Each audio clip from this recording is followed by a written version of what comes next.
Shadow and Bone, Season 2, Episode 5. Welcome to my series where I am breaking down everything that happened in the show and whether or not it also happened in the books. Today we are looking at Episode 5, and there will be spoilers for Ruin and Rising as well as Crooked Kingdom. This should be a fairly short video because very little of what happened in this episode actually happened in the book. So for the most part, it's like, yeah, none of this happened. But we will get into it in more detail. I will be going through this particular episode storyline by storyline just to keep it more concise because I have fewer things to talk about in each storyline. Starting the show off, we have Alina and the Grisha and Nikolai and everyone recovering from the battle, and they're in these tunnels underground. This kind of sort of didn't really happen in the books. So one thing that happened at the very end of Siege and Storm, which is when the showdown with the Darkling happened, which we saw in the previous episode, Alina did use Merzost to create her own shadow army, and at the time that she was doing that, her hair turned white. Obviously, they decided not to go in that direction in the show. Also, in the book, in Ruin and Rising, we pick up right after this. We have the characters basically picking up the pieces after the battle. However, Alina is very weakened. She can barely use her power at all, and she has to take a lot of time to recover from the events of the previous book. She's also in the care of the Apparat, which is a religious leader that we saw in season 1, and he's basically returning from the first book, Shadow and Bone. He's gathered together worshippers of the Sun Summoner, so he's basically on her side, but Alina is afraid that he's just using her for the power that it gives him and not really because he wants to help Alina out. Especially whenever Alina decides she wants to leave, the Apparat tries to prevent Alina from leaving, and they basically have to break out of there in order to escape these tunnels. Mel and Jenya and several of the other Grisha are with Alina at this point, but Nikolai and his family is not with Alina at this point. When they break out of these tunnels, they go and find Nikolai, who has set up a fortress in the mountains. He also has Baghra there, and Alina trains with Baghra. As far as Alina's storyline goes, this is pretty much all that happened in the book that also happened in the show. Mel was there the entire time. Mel and Alina do have somewhat of a rocky relationship.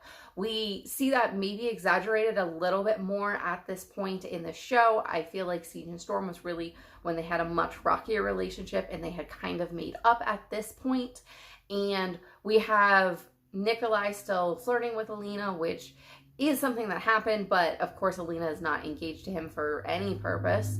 And we have Alina trying to break her connection with the Darkling, which is not something that really happens in the book. Moving on to Jenya. So in the book, the king is actually still alive and the poisoning attempt failed. However, he is very angry at Jenya and does want to try her as a traitor. And Nikolai figures out what was really going on. And Nikolai basically decides that he's going to take over now and he's going to pardon Jenya. And he's going to really take charge of this front against the Darkling. We also have Jenya meeting up with David, which is basically the first time that David really pays much attention to Jenya. Basically, all the lines between Jenya and David are pulled directly from the book. His line where he says he knows metal is pulled directly from the book. And their whole conversation here is something that basically happened word for word in the book. Honestly, in this episode, Jenya's storyline is pretty much intact, exactly what happened in the book. Moving on to Pekka. In the show, we have him showing up in prison and up to his usual shenanigans. In the end of Crooked Kingdom, however, after his son's life is threatened from Kaz and Inez shows up and threatens Pekka personally, Pekka lives out the rest of his days in the countryside, fearful that Kaz or someone is going to show up and take his son from him.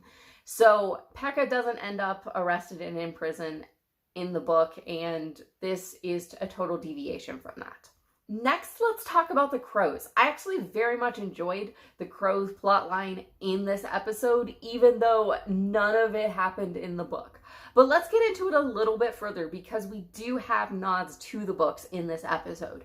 The first time we see Kaz in this episode, Kaz is having flashbacks and he's washing his hands. This is illustrating what happens in the book where Kaz, when he's a child, is assumed to be dead and thrown with the dead bodies.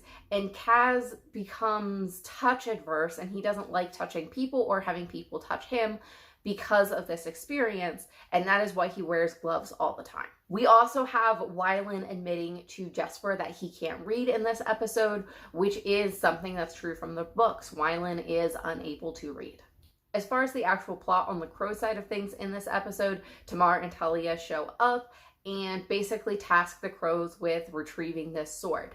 As I said in my previous episode that I made, this does not happen in the books. However, this is referring to a story from an in-world book. So there's an in-world book called The Lives of the Saints, which you can also get in real life and read this book.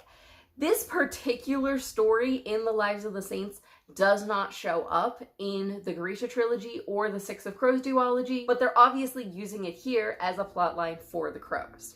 I quite enjoyed this plotline, though I pretty much just enjoy anytime the crows are on screen. I particularly enjoyed Nina's very frank bluntness about Inej and Kaz, and then saying, oh, maybe I shouldn't have said that aloud. I just love every time she's on screen. I just love every time the crows are on screen interacting. They really steal the show for me. So even though none of this was in the book, I quite enjoyed it. And there you have it. That is the differences from the book to the show in season 2, episode 5. Let me know if you spotted any other differences that I missed, and just chat with me in the comments about the show. And I hope to see you in another video.